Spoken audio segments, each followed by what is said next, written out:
Adam. It's good today, right? I done yourself today, Adam. That would be the whole milk. Okay. Then that Special blend I've created. special blend of its own whole milk.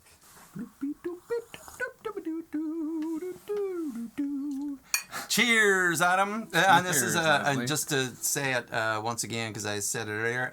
This is a fine cup of tea. Thank you. So the reduction in temperature that we've experienced for the last 5 minutes doesn't diminish the quality of the tea. No, not at all. The quality of the sip, the sup. Yeah. The slurp. Apparently, in the studio today, it's too cold for Adam.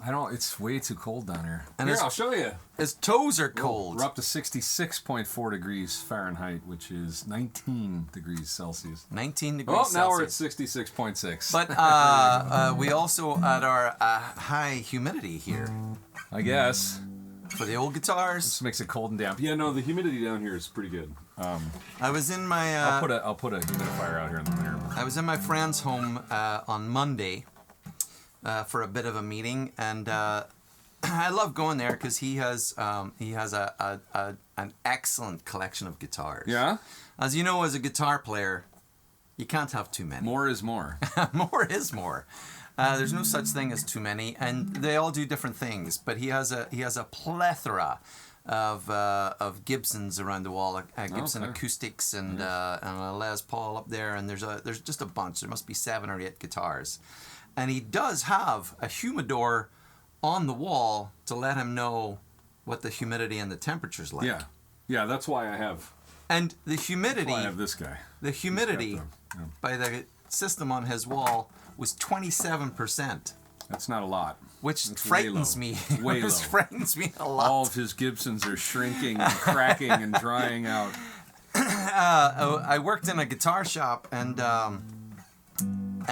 we knew we needed humidifiers in there for the acoustic, especially for the acoustic instruments. Yeah. And things were getting a little sharp because these bits of metal don't shrink, and the wood does shrink, and then you end up with little sharp bits on the top. Call that fret sprout. And it's very painful. Fret sprout. Which is misleading because that's not what's happening. It's not like your frets are growing. It's the fingerboard and the neck is actually shrinking. Little leaves and then eventually hanging fruit. And then eventually makes more frets. But we didn't have enough humidity. You didn't have enough humidity going into the room, and we weren't measuring it either. And one day we're sitting. Our good friend Nick Costa. Is this the one I worked in with you, or is this a different shop? Okay. Nick Costa and I are sitting, working away, listing some used products and whatever. And there's a couple of. It sounds like a guitar string had broken, so it went. Oh no! And it happened twice in a row, and it was kind of like, what the heck is going on? All the instruments are. And we didn't notice it for a couple of days. But yeah, poor old Takamine guitar on the wall ended up with a huge crack. Tops were splitting. It just split. Oh man! Oh, we very quickly went and got. I'm surprised at that. Humidifiers for that store. So yes, keep your guitars humidified. 35 is nice and comfortable. More of a 45 to 50 kind of guy. That works. That's just me. There's no. The only wrong answer is below 35. The only wrong answer is to do nothing at all. So if you're a guitar player and you're ever wondering why it's getting a little sharp as you kind of go up and down the neck, yeah, your instrument's a little dry.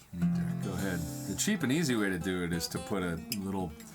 You could buy a plastic soap dish, soap box travel thing, drill a few holes in the top of it, put an Ocello sponge in there, soak it with water once a week, wring it out so that it's damp but not soaking wet, and keep that in your case. That's all you have to do, really. It's the easiest thing to do. Yeah. Yep. It's just about time to get that out of here. Wow, we've gone down the guitar maintenance rabbit hole here for all of our non-guitar playing. That's because we were talking about our other good friend, Wyatt. Wyatt just recently hired a bunch of people. Yeah, Wyatt's a professional. He's a luthier, which is, a guy who fixes and makes and maintains guitars and has a nice burgeoning luthier business run out of St. Paul here. And ran it all by himself for a long time. And he does really good work. And he's at a point done work for famous people, toured with famous people. He knows his stuff. And he's at a point now he needs help. Working on another song for our Patreon project. We're doing a Richard Thompson tune this time, which is cool. And nice. Doing that. I leave for Ireland in 2 weeks, and I need to start actually thinking about that and preparing for that. He needs to start thinking about it. I have not done that yet. It's in 2 weeks. Gonna get some new shoes. You do need to get new shoes? It's time for some new shoes. It's time for some new shoes anyway. Might as well. And this time of year, you'll need to prepare for the wet. Yep, a lot of that. Where are you heading? Where are you heading in Ireland? We are doing what I like to call the Yankee Loop, which means the track down around the south that all the Americans follow. I have never heard this before in my entire life. I mean, let's see if we can. I like it. The Yankee Loop. So you go down around, Waterford, Cork, into Kerry and up through Galway, Mayo, and then across. Oh, it'll be fun. Just seeing the sights and doing the things. The Americans like to stay as far away from the north as they can.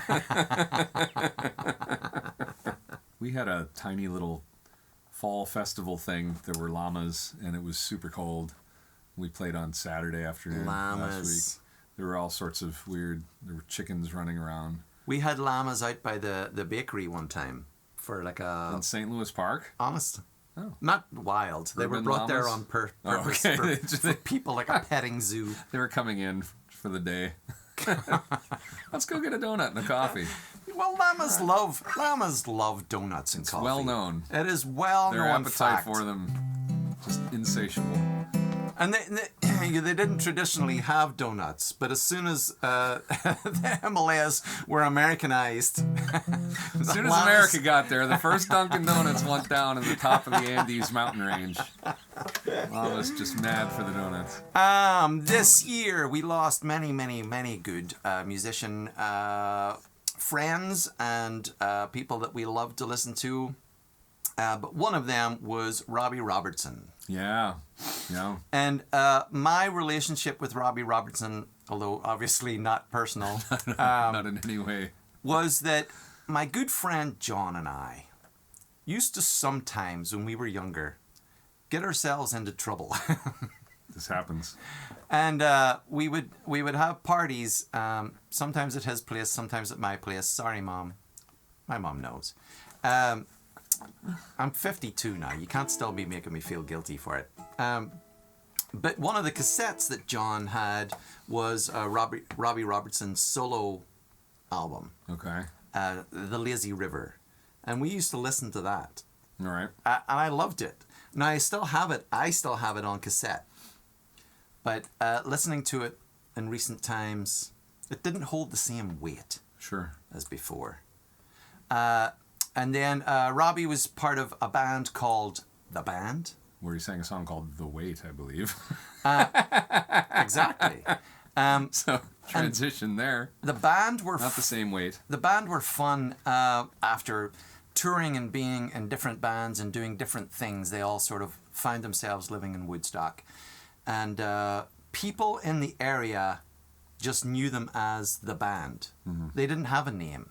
They were just The Band. And so they were, The Band. So they ended up just using the name. I mean, if you can get away with it, that's great.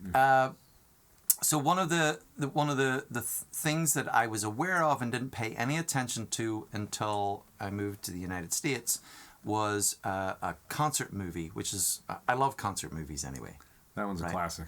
And they have a concert movie called The Last Waltz, which is amalgamation of truth and untruth, because some of it was filmed live, some of it was not, but is still part of the movie, and they had lots of guests come and play on it.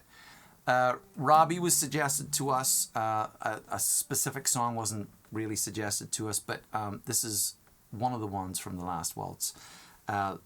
This was made famous by Joan Baez. The band's version was super famous too, but Joan Baez brought it right to the top of the charts. And tons of other people have done it. Johnny Cash has done it. Trampled by Turtles from Minnesota have done it. And we're going to give it a go. Alrighty. Robbie was a young pup Canadian. He's a Canadian fella. And when they were touring up there with the Hawks,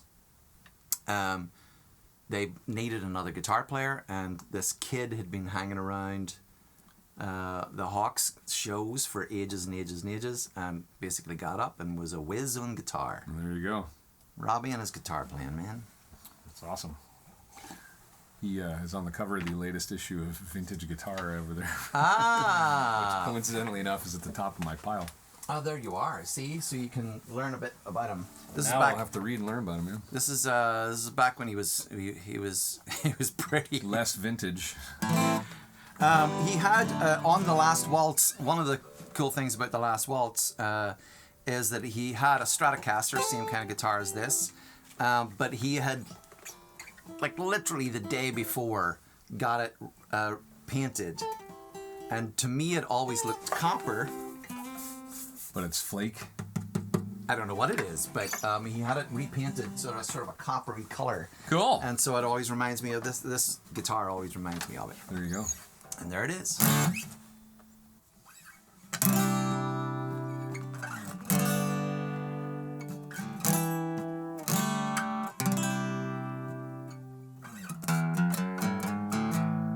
Virgin Cane is the name, and I served on the downfall train. The Stoneman's cavalry came and tore up the tracks again. In the winter of '65, we were hungry, just barely alive. Made the town of Richmond it fell. It's a time I remember oh so well. The night they drove old Dixie down, bells were ringing. The night they drove old Dixie down, and the people were singing, na na na na na na na na na na na. My wife in Tennessee, one day she called to me, Virgil, come quick and see, there goes Robert E. Lee. I don't mind chopping wood, don't care if the money's no good. Take what you need and you leave the rest. They should never have taken the very best. The night they drove old Dixie down,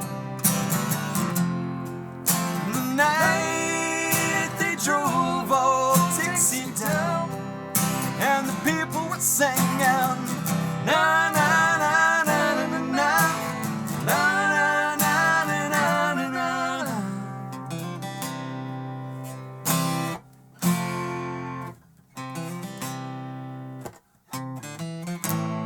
Nothing before me, I will work to live like my brother above me took a rebel stand. Just 18, proud and brave, but a Yankee laid on Menace Creek. Swear by the mud below my feet, you can't raise, you can't back up, sing defeat. And they drove old Dixie down, bells were ringing that night. They drove old Dixie down, and the people were singing, na na na na na na na na na na na na.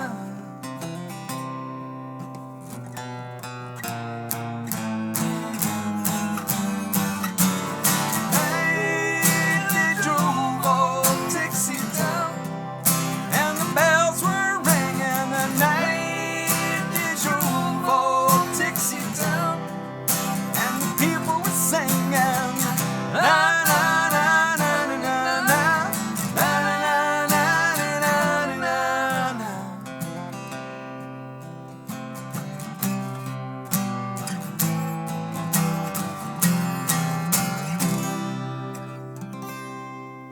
Ah, sure, it's grand.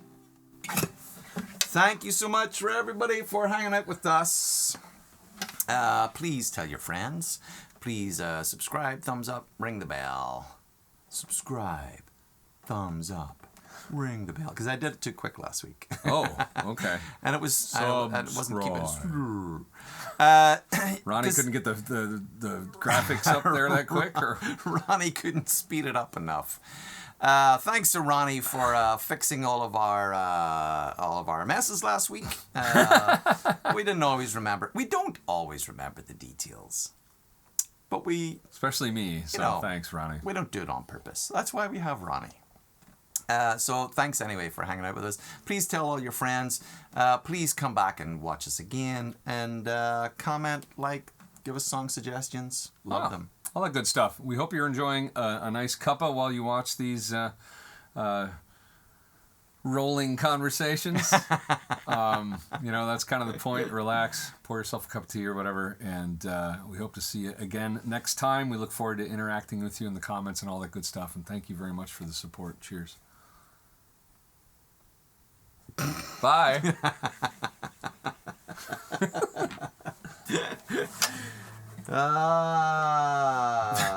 The night they learned all the trivia facts.